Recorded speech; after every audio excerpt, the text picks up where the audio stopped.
When people think of San Francisco, they imagine beauty, innovation, and bold ideas brought to life on the edge of the Pacific. They think of landmarks that symbolize progress and imagination. But hidden behind one of the city's most beloved historical attractions is a darker, more complicated truth, one shaped by obsession, financial strain, environmental resistance, and the limits of even the grandest dreams. The Sutro Baths were not just a marvel of engineering or a gift to the public. They were also a fragile experiment, constantly at war with nature, economics, and time itself. What looked like a triumph on the surface concealed relentless costs, structural vulnerabilities, and decisions that would eventually doom the entire project. This is not the romantic version of the Sutro Baths that lives in postcards and nostalgia. This is the full story. How ambition pushed too far, how ideals collided with reality, and how one of the most outrageous public monuments in American history was quietly unraveling almost from the moment it opened. Before we uncover what really happened behind the glass walls and saltwater pools, take a moment to subscribe to the channel. These stories take us beyond the surface of famous places to reveal the human ambition, risk, and consequences hidden inside them. If you're drawn to forgotten history, lost landmarks, and the truth behind legendary spaces, you won't want to miss what comes next. The momentum Adolf Sutro gained from the tunnel did not simply make him wealthy, it reshaped his identity. He came to see himself not just as an engineer or entrepreneur, but as a public benefactor, someone uniquely qualified to decide how cities should grow and how people should live. That conviction was both his greatest strength and his most dangerous flaw. By the time Sutro returned to San Francisco as a millionaire, he had developed a near unshakable belief that scale equaled progress. Bigger projects meant greater good.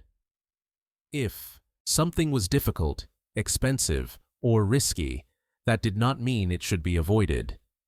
To Sutro, difficulty was evidence that others simply lacked imagination or resolve. This belief placed him in quiet opposition to many of the city's elites.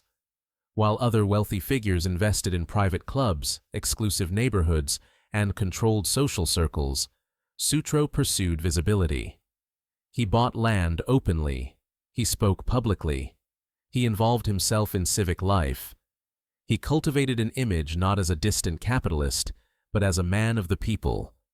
His acquisition of Sutro Heights marked a turning point. Positioned high above the Pacific, the land offered sweeping views of the ocean and city below. Where others saw an opportunity for a private estate, Sutro saw a stage. He transformed the land into an elaborate public garden, filled with exotic plants, statues, and winding paths. The gardens were meticulously maintained and intentionally theatrical. They were meant to impress, to inspire, and to signal that beauty could be democratic. But the gardens also revealed something darker beneath Sutro's generosity. They were expensive. Constant maintenance was required to keep them presentable.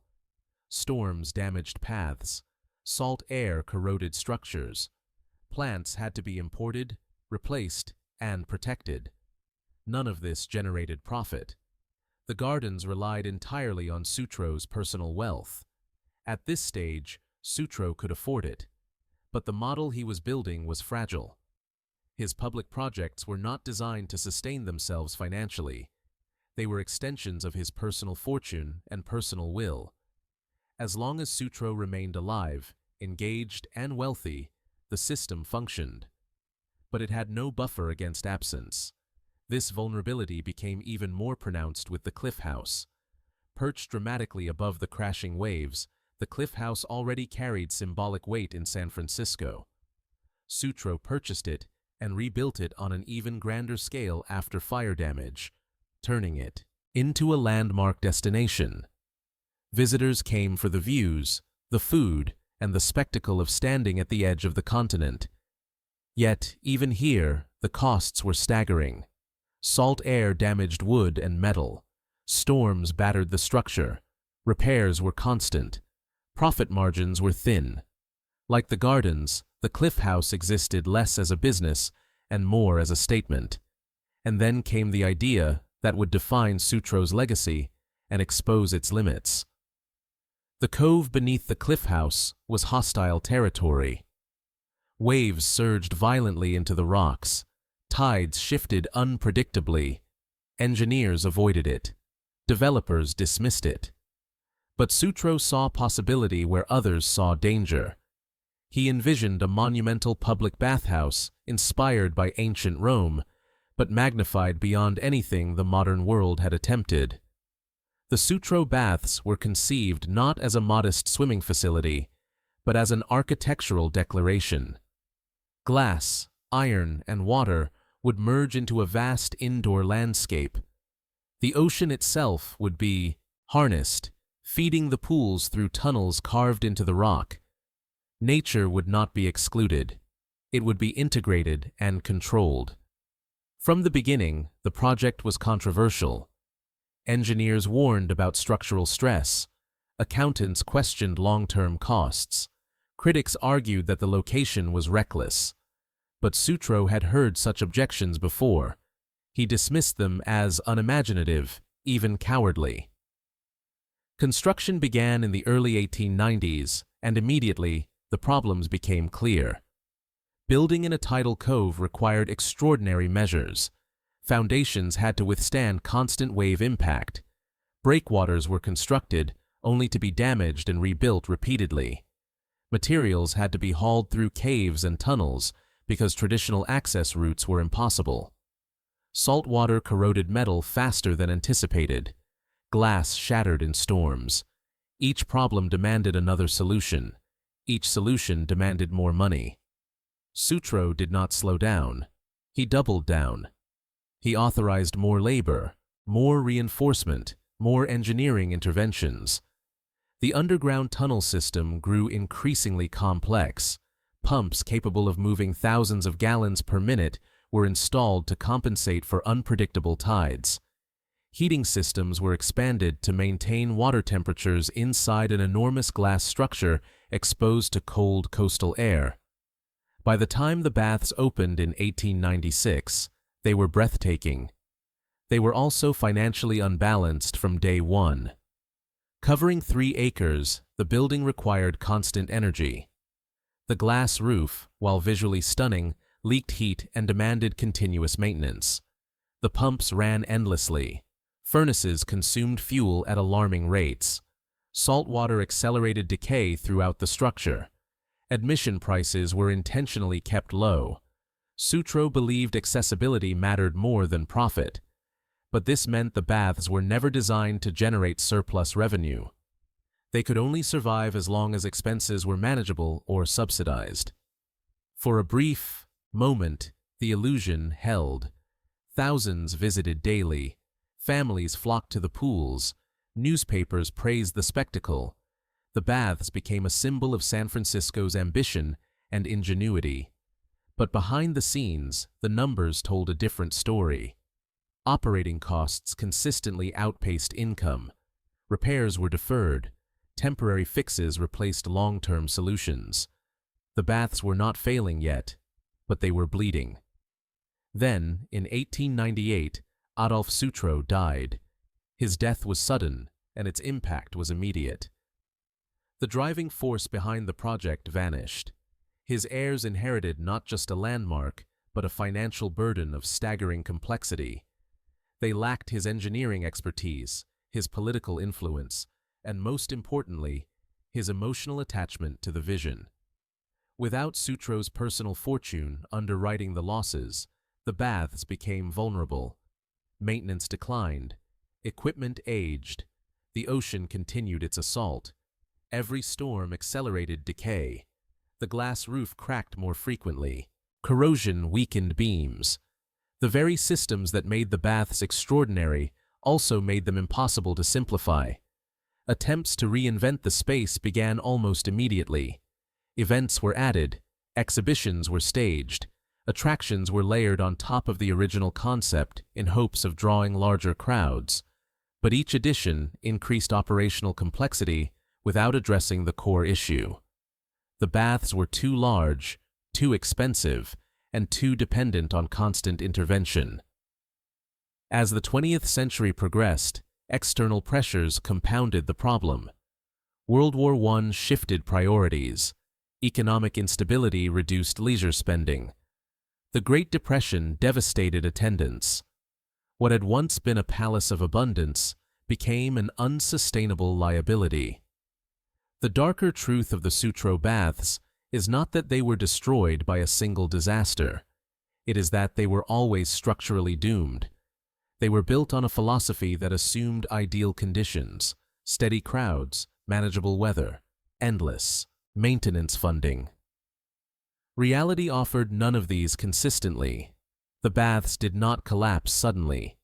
They eroded. Each decade stripped away a layer of viability. Pools were removed to reduce costs. Spaces were repurposed. The original vision was compromised piece by piece. By the time later owners attempted radical transformations, the soul of the baths had already been fractured. What remained was a structure too expensive to save and too iconic to ignore. And that tension, between legacy and liability, would ultimately seal its fate. The momentum Adolf Sutro gained from the tunnel did not simply make him wealthy. It reshaped his identity. He came to see himself not just as an engineer or entrepreneur, but as a public benefactor, someone uniquely qualified to decide how cities should grow and how people should live. That conviction was both his greatest strength and his most dangerous flaw. By the time Sutro returned to San Francisco as a millionaire, he had developed a near unshakable belief that scale equaled progress. Bigger projects meant greater good. If something was difficult, expensive, or risky, that did not mean it should be avoided. To Sutro, difficulty was evidence that others simply lacked imagination or resolve. This belief placed him in quiet opposition to many of the city's elites. While other wealthy figures invested in private clubs, exclusive neighborhoods, and controlled social circles, Sutro pursued visibility. He bought land openly. He spoke publicly. He involved himself in civic life. He cultivated an image not as a distant capitalist, but as a man of the people. His acquisition of Sutro Heights marked a turning point. Positioned high above the Pacific, the land offered sweeping views of the ocean and city below. Where others saw an opportunity for a private estate, Sutro saw a stage. He transformed the land into an elaborate public garden, filled with exotic plants, statues, and winding paths. The gardens were meticulously maintained and intentionally theatrical. They were meant to impress, to inspire, and to signal that beauty could be democratic. But the gardens also revealed something darker beneath Sutro's generosity. They were expensive. Constant maintenance was required to keep them presentable. Storms damaged paths. Salt air corroded structures. Plants had to be imported, replaced, and protected. None of this generated profit. The gardens relied entirely on Sutro's personal wealth. At this stage, Sutro could afford it. But the model he was building was fragile. His public projects were not designed to sustain themselves financially. They were extensions of his personal fortune and personal will. As long as Sutro remained alive, engaged, and wealthy, the system functioned. But it had no buffer against absence. This vulnerability became even more pronounced with the Cliff House. Perched dramatically above the crashing waves, the Cliff House already carried symbolic weight in San Francisco. Sutro purchased it and rebuilt it on an even grander scale after fire damage, turning it into a landmark destination. Visitors came for the views, the food, and the spectacle of standing at the edge of the continent.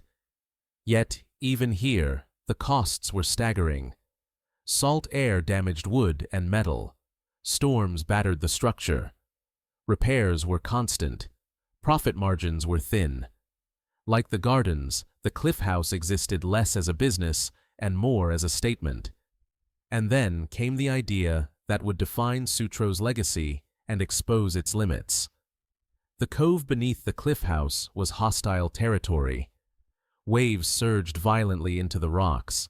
Tides shifted unpredictably. Engineers avoided it. Developers dismissed it. But Sutro saw possibility where others saw danger. He envisioned a monumental public bathhouse inspired by ancient Rome, but magnified beyond anything the modern world had attempted.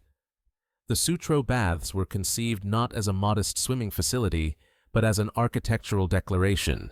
Glass, iron, and water would merge into a vast indoor landscape. The ocean itself would be harnessed, feeding the pools through tunnels carved into the rock. Nature would not be excluded. It would be integrated and controlled. From the beginning, the project was controversial. Engineers warned about structural stress.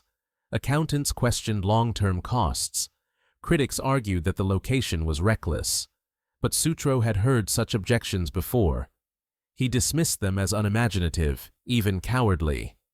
Construction began in the early 1890s, and immediately, the problems became clear. Building in a tidal cove required extraordinary measures. Foundations had to withstand constant wave impact. Breakwaters were constructed, only to be damaged and rebuilt repeatedly. Materials had to be hauled through caves and tunnels because traditional access routes were impossible. Salt water corroded metal faster than anticipated. Glass shattered in storms. Each problem demanded another solution. Each solution demanded more money. Sutro did not slow down. He doubled down. He authorized more labor, more reinforcement, more engineering interventions. The underground tunnel system grew increasingly complex. Pumps capable of moving thousands of gallons per minute were installed to compensate for unpredictable tides. Heating systems were expanded to maintain water temperatures inside an enormous glass structure exposed to cold coastal air. By the time the baths opened in 1896, they were breathtaking. They were also financially unbalanced from day one. Covering 3 acres, the building required constant energy. The glass roof, while visually stunning, leaked heat and demanded continuous maintenance. The pumps ran endlessly. Furnaces consumed fuel at alarming rates. Saltwater accelerated decay throughout the structure. Admission prices were intentionally kept low. Sutro believed accessibility mattered more than profit. But this meant the baths were never designed to generate surplus revenue. They could only survive as long as expenses were manageable or subsidized. For a brief moment, the illusion held. Thousands visited daily. Families flocked to the pools. Newspapers praised the spectacle. The baths became a symbol of San Francisco's ambition and ingenuity. But behind the scenes, the numbers told a different story. Operating costs consistently outpaced income. Repairs were deferred. Temporary fixes replaced long-term solutions. The baths were not failing yet, but they were bleeding. Then, in 1898, Adolf Sutro died. His death was sudden, and its impact was immediate. The driving force behind the project vanished. His heirs inherited not just a landmark, but a financial burden of staggering complexity. They lacked his engineering expertise, his political influence, and most importantly, his emotional attachment to the vision. Without Sutro's personal fortune underwriting the losses, the baths became vulnerable. Maintenance declined. Equipment aged. The ocean continued its assault. Every storm accelerated decay. The glass roof cracked more frequently. Corrosion weakened beams. The very systems that made the baths extraordinary also made them impossible to simplify. Attempts to reinvent the space began almost immediately. Events were added. Exhibitions were staged. Attractions were layered on top of the original concept in hopes of drawing larger crowds. But each addition increased operational complexity without addressing the core issue. The baths were too large, too expensive, and too dependent on constant intervention. As the 20th century progressed, external pressures compounded the problem. World War I shifted priorities. Economic instability reduced leisure spending. The Great Depression devastated attendance. What had once been a palace of abundance became an unsustainable liability. The darker truth of the Sutro Baths is not that they were destroyed by a single disaster. It is that they were always structurally doomed.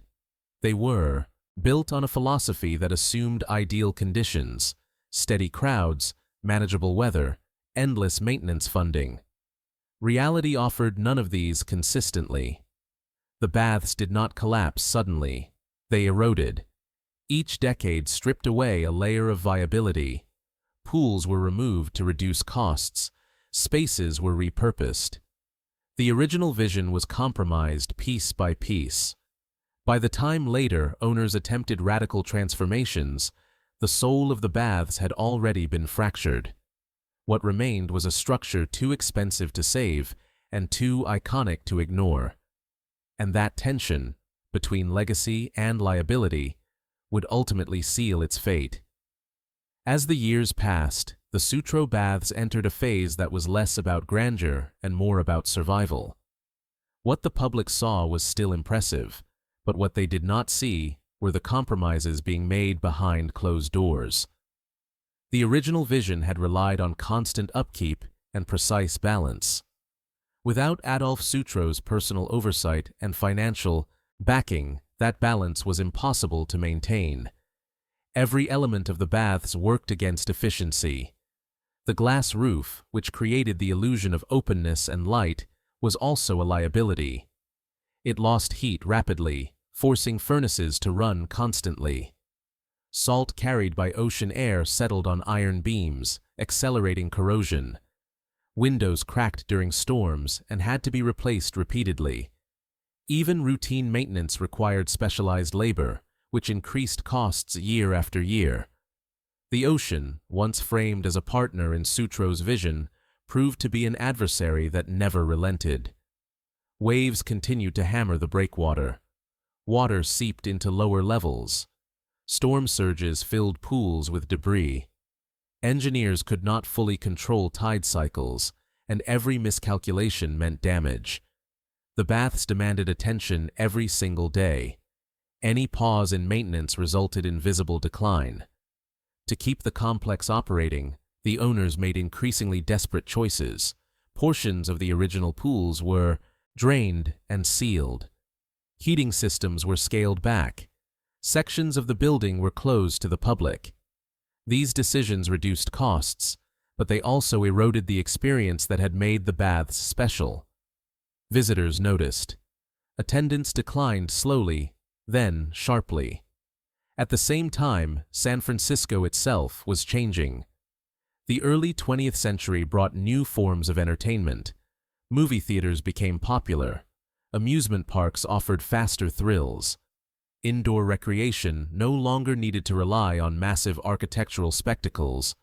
People wanted convenience, novelty, and lower prices. The baths, once cutting edge, began to feel outdated. Then came the economic shocks. World War I disrupted daily life. Inflation increased operating expenses. Leisure spending dropped. The Great Depression delivered the most devastating blow. Families struggled to afford basic necessities. Swimming, exhibitions, and public amusements were no longer priorities. The Sutro Baths, built on volume rather than exclusivity, could not survive without crowds. Attendance fell to a fraction of its former numbers. Revenue collapsed. Repairs were delayed. Mechanical systems aged past their intended lifespan. Saltwater damage spread unchecked.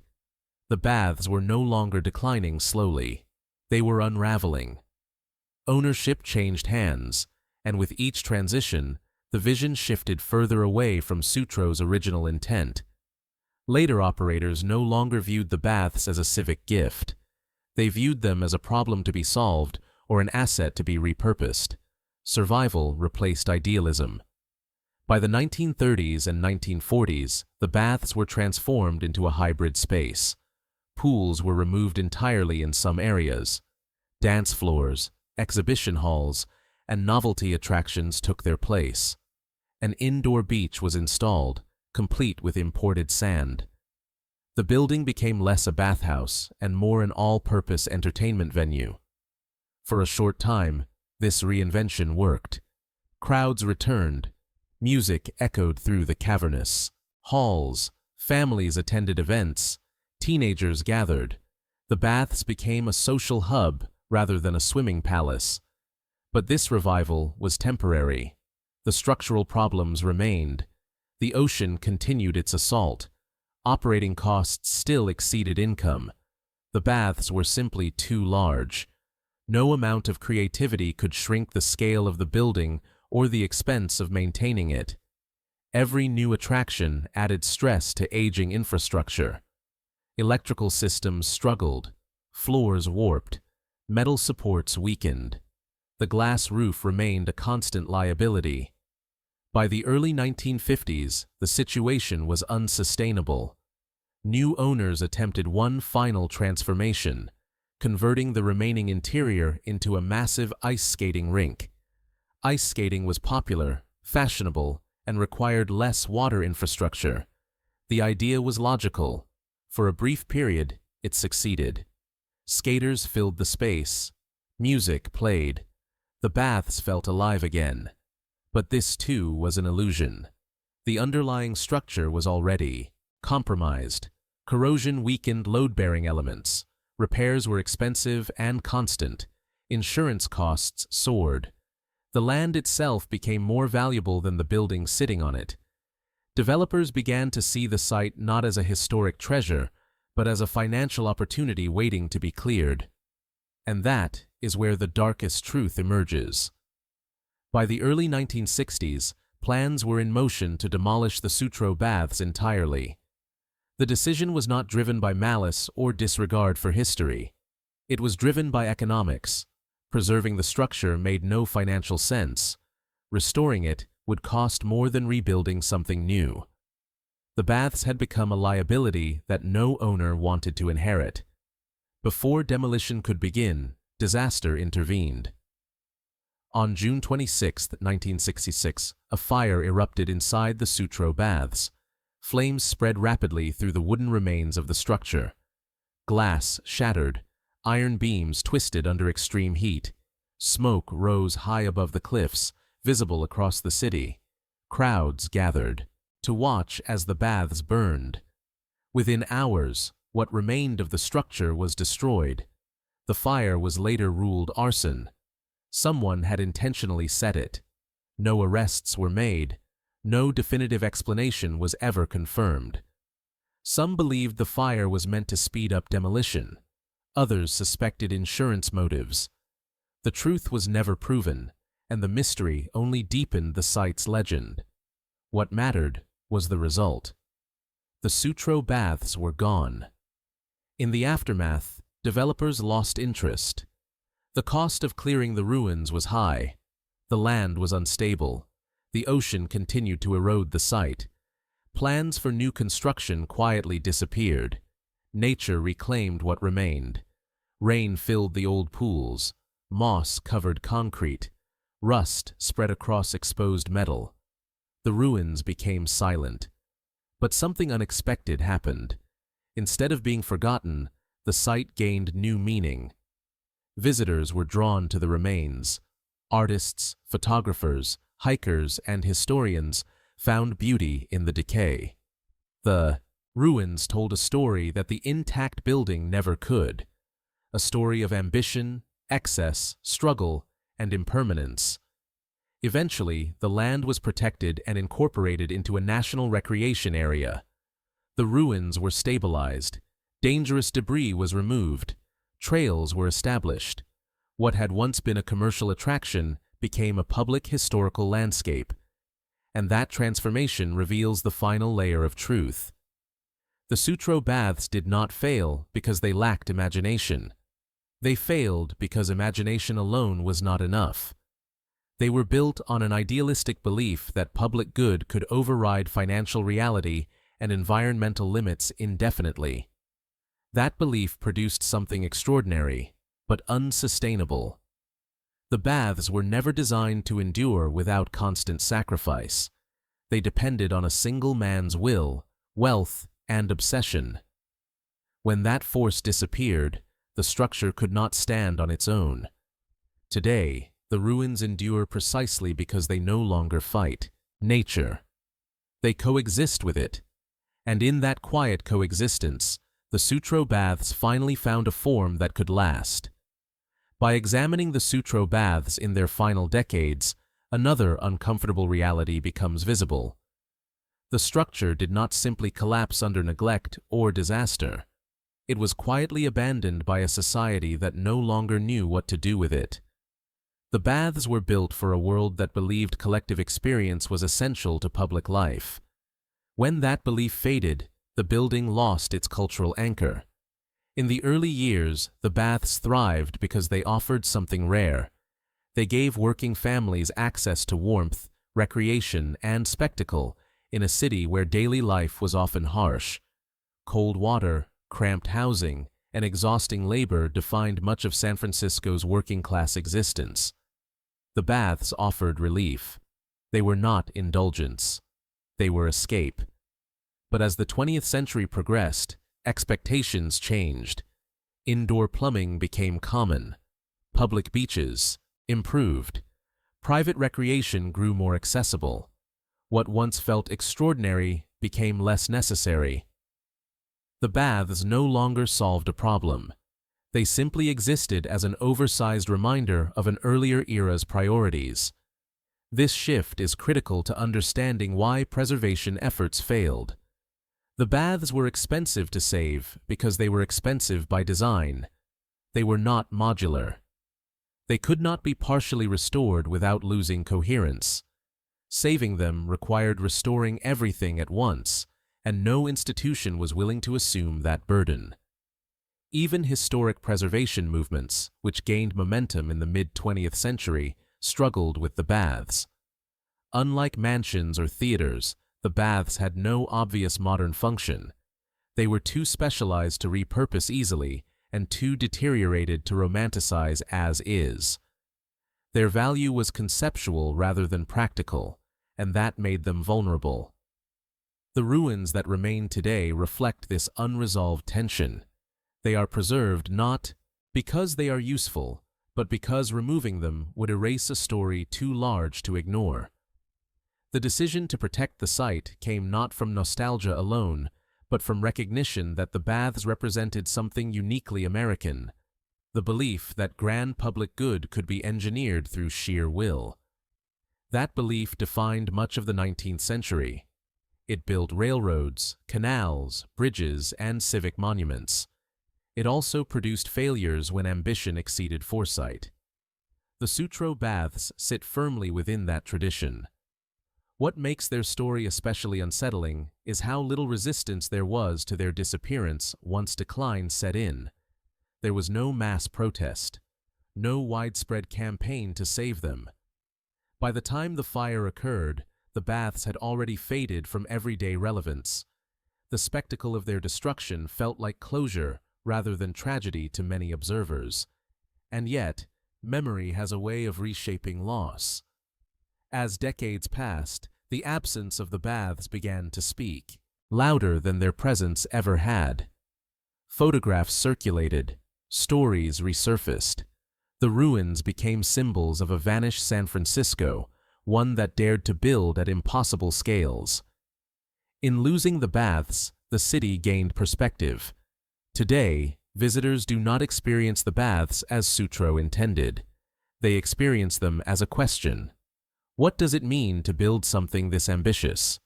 What responsibilities come with creating public wonders? And what happens when vision outpaces sustainability? The answers are embedded in the site itself.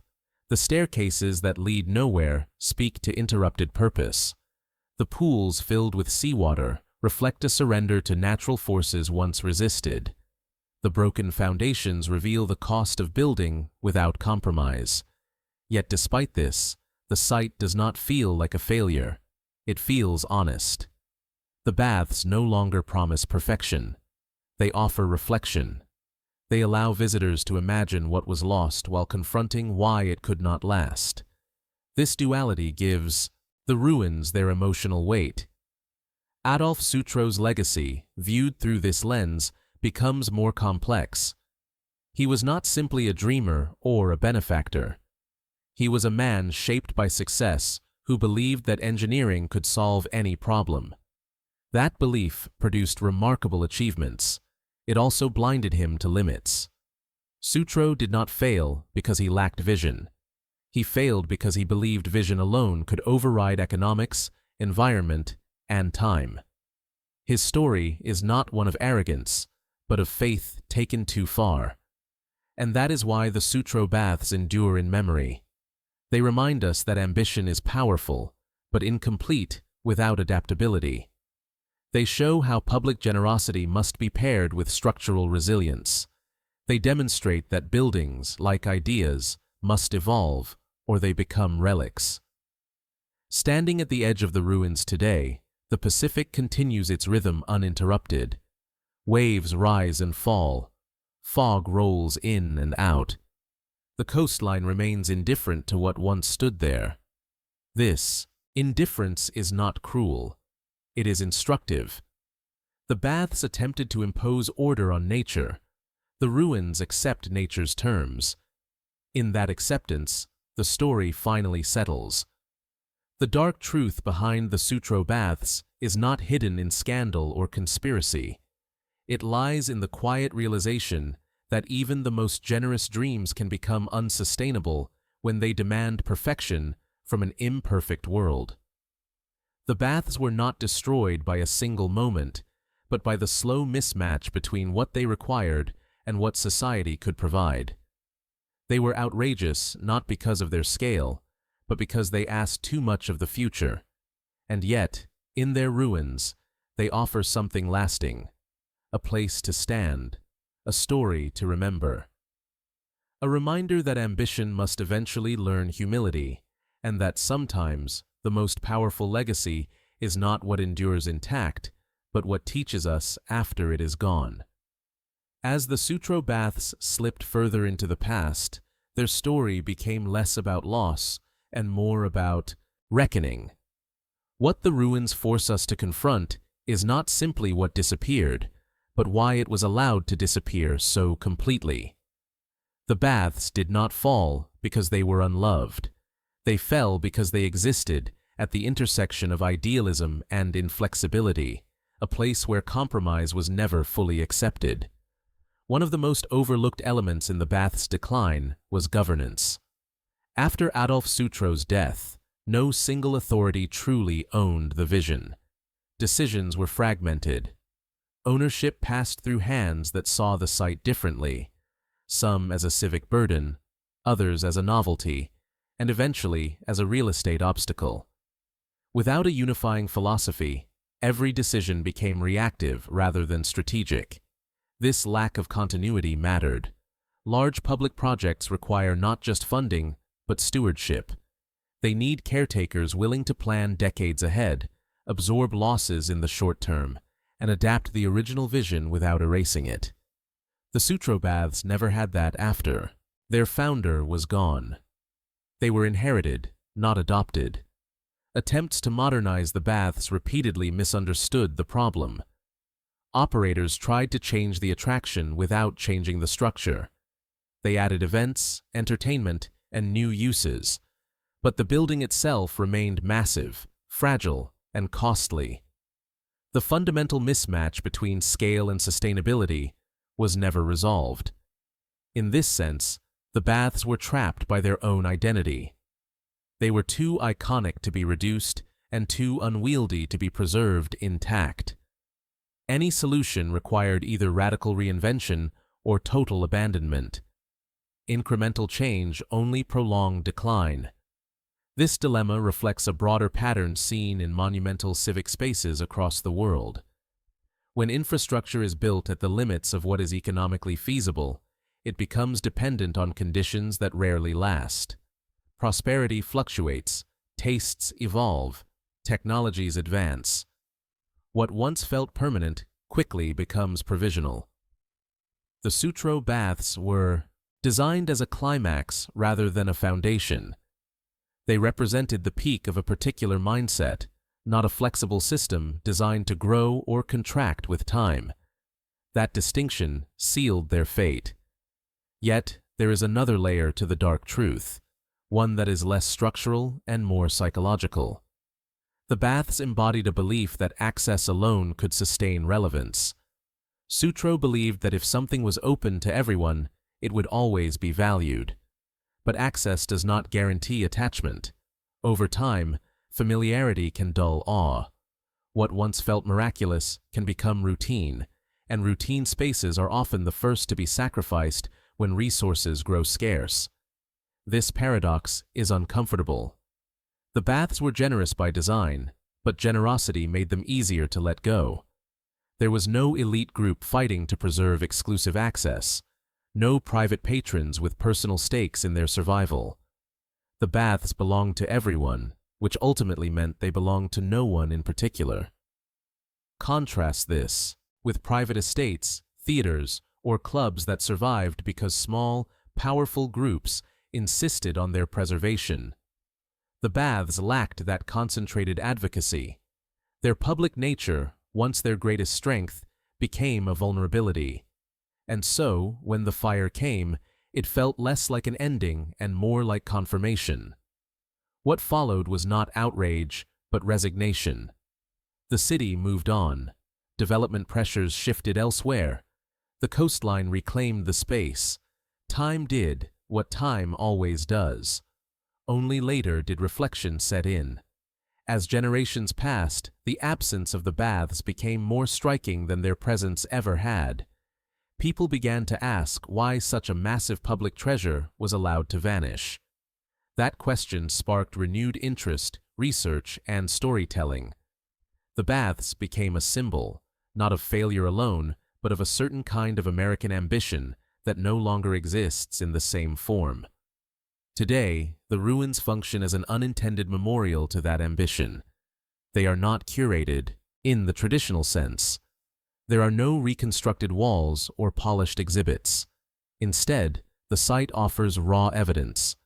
Concrete eroded by waves, staircases ending in open air, pools filled and emptied by the tide.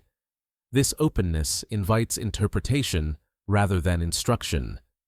Visitors are not told what to feel. They bring their own questions. Some see beauty in decay. Others see waste. Some feel nostalgia for a time they never lived in. Others feel relief that such excess no longer dominates the coastline. All of these reactions are valid, and that multiplicity is part of the bath's enduring power. The dark truth, then, is not simply that the Sutro Baths failed. It is that they reveal the cost of believing that scale alone creates permanence. They expose the fragility of even the most benevolent visions when they are not designed to evolve beyond their creator. Adolf Sutro built something extraordinary. He also built something that could not survive him. That realization does not diminish his achievement. It contextualizes it. The baths were not a mistake. They were an experiment, one that succeeded brilliantly in the short term and collapsed under the weight of its own ambition over time. Experiments teach through outcome. What the Sutro Baths teach is that public wonders require more than inspiration. They require humility, adaptability, and shared responsibility across generations. Without those elements, even the most magnificent spaces become temporary. Standing at the site today, the lesson feels less tragic and more sobering. The ocean moves freely through the remains. The city watches from above. Life continues. And perhaps that is the most honest ending the baths could have had. Not preserved in glass and iron forever, but reduced to essentials: stone, water, memory. A place where history is not displayed, but felt. A reminder that progress is not just about building higher or bigger, but about understanding what can truly last. In the end, the Sutro Baths did not disappear because they were forgotten. They disappeared because they belonged to a moment that could not be extended indefinitely. Their ruins remain as a conversation between past and present, asking each visitor the same quiet question: what do we choose to build, and what do we choose to let go? As the story of the Sutro Baths settles into its final form, what becomes most striking is how closely the site mirrors the emotional rhythm of San Francisco itself. The city has always been defined by cycles of creation and erasure. Grand ideas rise quickly, shaped by optimism and urgency, only to be tested by economics, nature, and time. The Baths were not an exception to this pattern. They were one of its clearest expressions. San Francisco has burned, shaken, rebuilt, and reinvented itself repeatedly. In that context, the disappearance of the Sutro Baths feels less like an anomaly and more like an inevitability. The city rewards boldness, but it does not guarantee permanence. Structures that fail to adapt are eventually absorbed into the landscape or memory. What makes the Sutro Baths uniquely haunting is that their failure was not immediate or dramatic at first.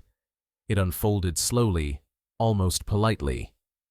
There were no sudden collapses during their operational years, no single catastrophe that forced closure. Instead, there was a quiet draining of energy. Attendance declined, repairs lagged, enthusiasm faded. The Baths simply outlived the world that had made sense of them. This gradual fading challenges the way people often think about historical loss. We expect endings to be loud, decisive, and emotionally clear. The Sutro Baths ended the way many real institutions do, not with outrage, but with fatigue, not with resistance, but with acceptance. That acceptance is uncomfortable, because it suggests that cultural values shift faster than we like to admit. When the Baths opened, they represented progress, health, and democratic luxury. By the mid-20th century, they represented inconvenience, cost, and excess. The building did not change, society did. This shift reveals a deeper truth about public memory. We tend to romanticize the past only after it is safely gone. While the Baths stood, they were criticized, compromised, and undervalued. Once they burned and collapsed into ruins, they became precious. Loss created clarity that presence never did. The ruins now allow people to project meaning onto the site without obligation. No one has to maintain them. No one has to make them profitable. They are free to be interpreted, imagined, and remembered without responsibility. That freedom is part of why they resonate so strongly today. But this also raises a difficult question. If the Sutro Baths were so beloved in retrospect, why was there no collective effort to save them when saving them was still possible? The answer lies in scale and timing. Preservation movements in the United States gained strength too late for the Baths. By the time historic value was widely recognized, the structure was already too compromised and too expensive to rescue. The costs were no longer abstract. They were overwhelming. This timing problem is common in preservation history. Buildings often become historic only after they are no longer functional. By then, restoration competes with development, safety concerns, and economic logic. In that competition, history rarely wins without powerful advocates. The Sutro Baths had stories, but they lacked champions. Adolf Sutro had been that champion. Without him, the Baths were just a massive structure demanding care. His descendants and later owners did not inherit his obsession. And obsession, while dangerous, is often what sustains monumental projects. This realization complicates the idea of legacy. Sutro's vision was generous, but it was also deeply personal. He built the Baths as an extension of himself. When he died, the vision lost its anchor. Institutions that survive generations usually disperse authority and responsibility. The Baths concentrated both in one man. That concentration made greatness possible, and collapse inevitable. Today, the site exists in a form that Sutro likely never imagined, but might have understood. It is no longer controlled, no longer engineered, no longer forced into productivity. It has become a shared space again, but this time on nature's terms. Visitors wander freely. There are no admission fees, no schedules, no expectations. The baths have returned to the public in a way that is quieter and more sustainable than before. Ironically, they are now closer to Sutro's original belief in public access than they ever were as a functioning attraction. The difference is that access now comes without burden. This is where the story resolves, not in triumph or tragedy, but in balance. The Sutro Baths began as a declaration of human ingenuity. They end as a lesson in restraint. They show what happens when ambition reaches its limits and is then reshaped by time. Their outrage was not in their extravagance, but in their certainty. They were built with confidence that the future would always make room for them. The future did not. And yet, they are still here. Not as a building, but as an experience. Not as a destination, but as a reminder. Not as a monument to success, but as evidence that even failure can leave something meaningful behind. The dark truth behind the Sutro Baths is that they were never meant to be permanent. They were a moment, crystallized in glass and iron, then released back into the landscape. What survives is not the structure, but the question it poses to every generation that encounters it. How far should ambition go? What responsibility comes with public vision? And how do we build things that can survive beyond the people who imagine them? Standing above the ruins, with the Pacific stretching endlessly beyond, those questions feel less abstract. They feel immediate. The wind carries them across the broken pools and into the present. And that is where the Sutro Baths truly live now, not in the past, but in the act of remembering, questioning, and learning from what once stood boldly against the sea. What lingers after all the analysis, the engineering details, the financial collapse, and the fire, is a quieter realization about why the Sutro Baths still haunt the imagination. They were not merely a failed attraction or a ruined building. They were a mirror reflecting how societies treat grand ideas once they become inconvenient. In their prime, the baths symbolized confidence. They suggested that technology, wealth, and determination could bend nature into cooperation. Glass could hold back fog. Pumps could tame tides. Iron could stand against storms. For a time, this belief felt justified. The baths functioned. People came. Life unfolded beneath the massive roof exactly as Sutro had imagined. But the confidence that built the baths was never matched by patience. Modern societies often celebrate creation more than stewardship. There is excitement in building something unprecedented, but far less enthusiasm for maintaining it decade after decade when novelty fades. The Sutro Baths demanded long-term commitment in a culture that increasingly favored short-term returns. This mismatch explains why the baths became expendable long before they became ruins. As soon as the cost of preservation outweighed the perceived benefit, the baths lost protection. They were no longer framed as a public good, but as an inefficient use of space. This reframing is subtle, but powerful. Once a structure is described primarily in terms of expense, its cultural value becomes negotiable. The Sutro Baths crossed that threshold quietly. What is unsettling is how familiar this pattern feels. Cities across the world continue to repeat it. Public spaces are celebrated when they open, neglected when they age, and mourned only after they vanish. The baths are not an isolated story. They are an early example of a cycle that has since become routine. Yet, there is something uniquely poignant about this particular site. The baths were never exclusive. They did not exist to elevate a social class or enforce separation. They were deliberately inclusive. That inclusivity made them meaningful, but it also made them vulnerable. When everything belongs to everyone, responsibility becomes diffuse. Preservation requires ownership, and the baths had no single group willing or able to claim them once Sutro was gone. This is perhaps the most uncomfortable lesson they leave behind. Public generosity, without structural support, cannot sustain itself indefinitely. Ideals require systems. Vision requires governance. Without these, even the most well-intentioned projects rely too heavily on individual champions. When Adolf Sutro died, the baths lost more than a founder. They lost the person who absorbed risk on their behalf. No institution stepped in to replace him. No public authority assumed full responsibility. What remained was a structure too large to manage casually and too costly to adopt wholeheartedly. In that vacuum, decay was inevitable.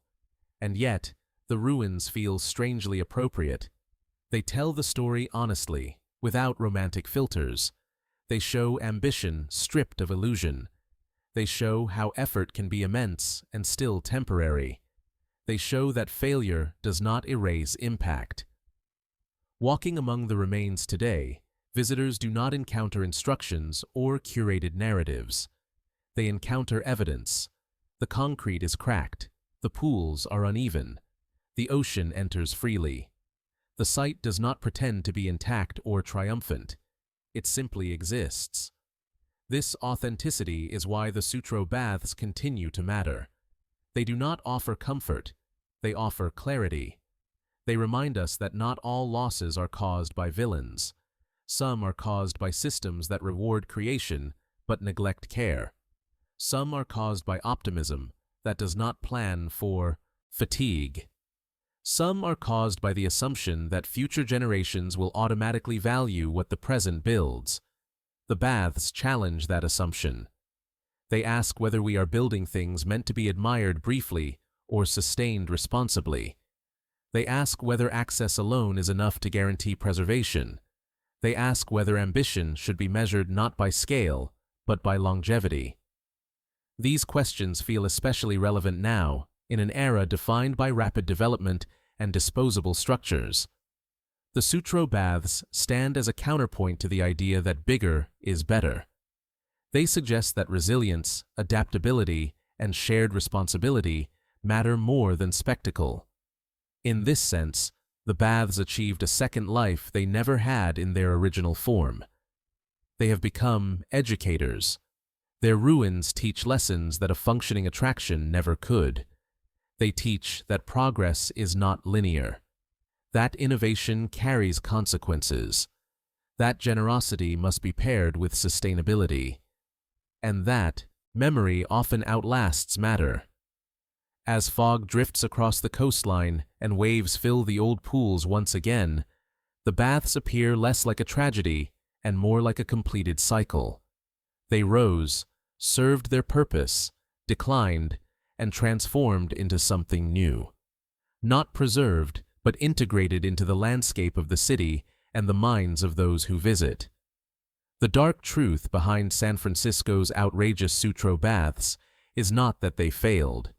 It is that they revealed the limits of human control, the fragility of public ambition, and the cost of assuming permanence in a world defined by change. And in revealing those truths, they left behind something rare. Not a monument to success, but a place where history, nature, and reflection coexist, quietly reminding us that what we build matters, but how we sustain it matters even more. As the Sutro Baths recede further into historical distance, their meaning continues to evolve. What began as a story of engineering brilliance and civic generosity has become a deeper examination of how societies negotiate memory, responsibility, and loss. The baths no longer exist as a physical destination in the way Adolf Sutro intended, but their absence has given them a different kind of permanence, one rooted in symbolism rather than structure. One of the most striking aspects of the Sutro Baths' legacy is how clearly they expose the tension between private vision and public inheritance. Sutro built the baths with public access in mind, but he did not build a public institution capable of sustaining them. The project was funded, driven, and defended almost entirely by one individual. When that individual disappeared, the vision lost its structural support. This pattern appears repeatedly throughout history. Monumental projects often rely on extraordinary personalities to bring them into existence. These individuals possess the confidence, resources, and stubbornness required to overcome skepticism and resistance. But the same traits that allow such projects to be built can prevent them from being designed for long-term survival. When vision is centralized, continuity becomes fragile. The Sutro Baths were not equipped with mechanisms for succession. There was no trust designed to maintain them indefinitely. No endowment sufficient to absorb decades of loss. No governing body tasked with adapting the space to future needs while preserving its core purpose. The baths existed in a state of permanent dependency on conditions that could not be guaranteed. This reality was masked during their early years by novelty and enthusiasm. Crowds were large, public interest was high, but novelty fades quickly, and enthusiasm alone cannot offset structural costs. When attendance dropped, the underlying weaknesses surfaced immediately. The baths also illustrate how progress can invalidate its own creations. Technological advances that made indoor bathing spectacular in the 1890s made it ordinary by the mid-20th century. What was once rare became commonplace. Indoor pools, beaches, and recreational facilities spread across cities. The Sutro Baths lost their uniqueness without losing their expense. This imbalance was fatal. The baths could not shrink themselves to match diminished demand. Their scale, once their defining feature, became their greatest liability.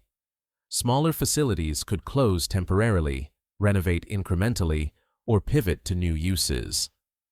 The Sutro Baths required all-or-nothing solutions. Partial success was not enough. As a result, each attempt at reinvention felt inadequate. Ice skating, dance halls, exhibitions. These changes extended the building's life, but diluted its identity. The baths became a container rather than a concept. And when a space loses its defining purpose, it becomes easier to abandon. What followed was not neglect born of indifference, but neglect born of exhaustion. Owners faced a structure that demanded constant attention without offering proportional return. Over time, patience eroded. Repairs were delayed. Systems aged beyond repair. Insurance costs increased.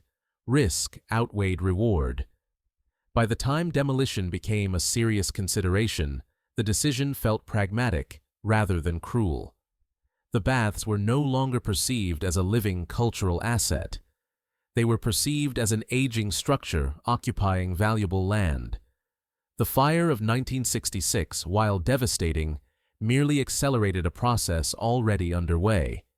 It transformed a slow decline into a sudden end. The spectacle of destruction overshadowed the years of quiet deterioration that preceded it. Yet destruction has a way of clarifying significance. After the fire, the baths could no longer be ignored or dismissed as outdated infrastructure.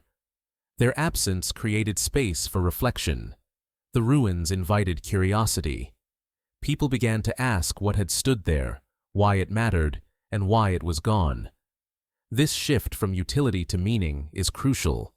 The baths became important not because they were useful, but because they represented something that no longer existed.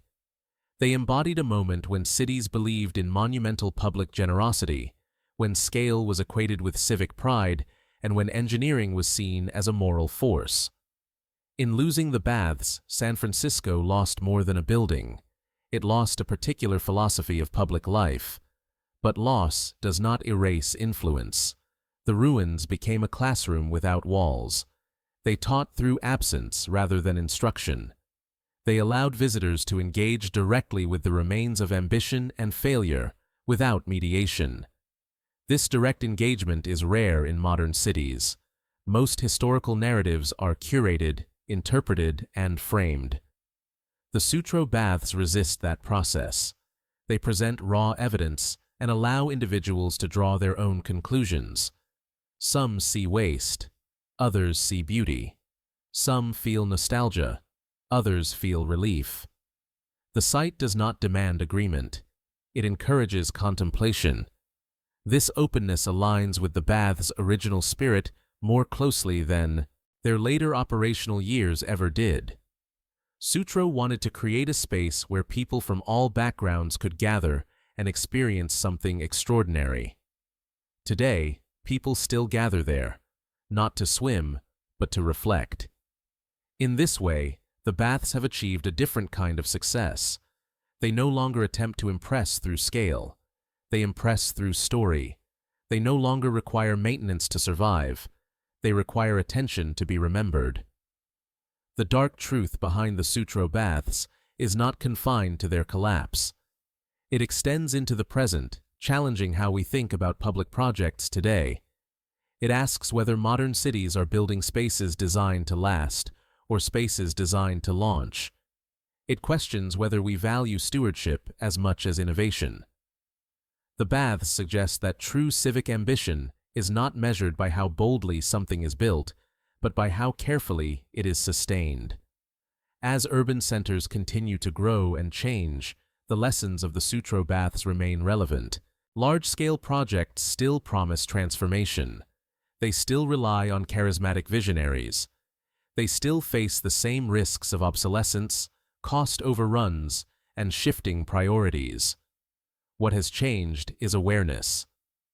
The ruins of the Sutro Baths stand as a reminder that ambition must be paired with humility, and vision must be shared to endure. They show that public good cannot rest solely on individual will. It must be embedded in systems capable of surviving generational change. Standing at the edge of the site today, the city feels distant. The ocean feels constant. The ruins bridge those two realities. They connect human aspiration with natural permanence. The baths no longer attempt to hold back the sea. They allow it to pass. In doing so, they reveal a quiet wisdom that was absent at their creation. Not everything needs to be conquered. Not every space needs to be preserved intact. Sometimes, allowing transformation is the most sustainable choice. The Sutro Baths did not disappear into irrelevance. They transformed into a place of memory, reflection, and lesson. Their story continues not because they survived physically, but because they reveal something enduring about how societies dream, build, and let go. And in that revelation, the baths achieve a legacy far more resilient than glass and iron ever could be. As the story reaches its final stretch, the Sutro Baths reveal something deeper than the collapse of a single landmark. They expose a fundamental tension between how societies imagine progress and how progress actually behaves over time.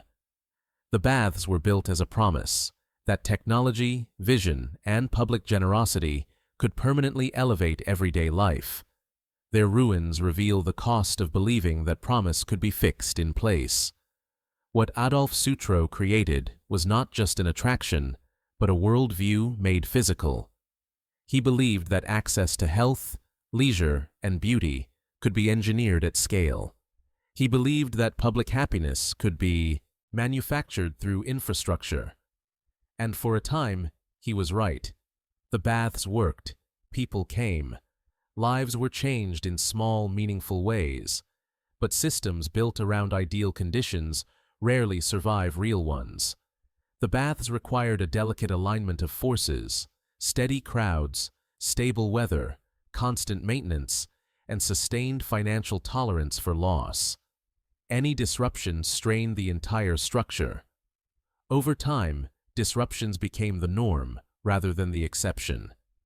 Economic downturns, changing tastes, new technologies, and shifting urban priorities all chipped away at the foundation of relevance. This reveals an uncomfortable truth about public projects driven by singular vision. They often succeed because of that vision, but they also fail because they are too closely tied to it. When vision is not distributed, it cannot be inherited. When responsibility is not shared, it dissolves. The Sutro Baths never became an institution. They remained a monument. Institutions evolve. Monuments endure only as long as their meaning remains fixed. When meaning shifts, monuments become burdens. As the baths aged, they were no longer seen as a solution to a public need. They became a reminder of a past that no longer aligned with the present. And when alignment breaks, preservation becomes difficult to justify. The decision not to save the baths was not the result of a single failure of imagination. It was the accumulation of many practical decisions made over decades. Each decision felt reasonable in isolation. Together, they created inevitability. What followed was not just physical erasure, but psychological distancing. Once the baths were gone, they could be safely admired. They became myth rather than responsibility. Memory replaced obligation. This transformation says as much about human nature as it does about architecture. We are more comfortable honoring what we no longer have to maintain. We are more willing to celebrate ambition once its costs are no longer ours to bear. The Sutro Baths became lovable only after they became impossible to save, and yet their continued relevance suggests something hopeful. Despite the failure to preserve the structure, the story did not vanish. It adapted. It found new forms, in photographs, in oral histories, in ruins, and in reflection. The baths survived not as a building, but as a question. That question lingers every time someone stands above the broken pools and looks out at the Pacific. What does it mean to build something for everyone? Is generosity enough to guarantee survival? How much responsibility does the future owe the past? These are not historical questions alone. They are contemporary ones. Cities today continue to build ambitious projects with similar assumptions. Stadiums, cultural centers, megastructures. Many are launched with optimism and fade into controversy within a generation. The Sutro Baths offer a rare long view. They show the full arc: conception, celebration, compromise, decline, destruction, and reinterpretation. Few projects are allowed to tell their entire story so openly. In their absence, the baths have become more honest than they ever were in operation. They no longer promise comfort or entertainment. They offer insight. They remind us that public spaces are not just physical assets, but moral ones. They reflect values, priorities, and assumptions about who bears the cost of maintaining shared dreams. Adolf Sutro believed deeply in the public good. That belief deserves recognition. But belief alone cannot substitute for systems that outlast individuals. The baths demonstrate how generosity must be paired with governance to endure. This does not diminish Sutro's achievement. It clarifies it. He built something extraordinary for his time. He also revealed the limits of building without a long-term collective framework. His legacy is not weakened by that revelation. It is strengthened by it, because it offers instruction rather than illusion. The ruins stand quietly today, not as a condemnation, but as a record. They record a moment when optimism was expansive and confidence in human ingenuity was nearly absolute. They record the moment when that confidence met reality. And they record what remains when ambition is finally released back into the world that shaped it. In this sense, the Sutro Baths did not fail to leave a mark. They left one precisely because they did not survive intact. Their lesson is not that we should avoid building boldly. It is that boldness must be accompanied by humility. That vision must be designed to evolve. That public gifts must include plans for public stewardship. Without these elements, even the most outrageous creations become temporary. As waves continue to move through the ruins and fog drifts across the cliffs, the baths remain part of San Francisco, not as a destination, but as a dialogue between past and present. They speak quietly, but persistently, to anyone willing to listen. They ask whether we are building things meant to impress our own era or to serve generations we will never meet. They ask whether we value the act of creation more than the responsibility of care. In the end, the dark truth behind San Francisco's outrageous Sutro Baths is not that they disappeared. It is that they revealed how fragile even the best intentions can be when permanence is assumed rather than planned. And in revealing that truth, they offer something rare, a chance to learn from what was lost without losing the lesson itself.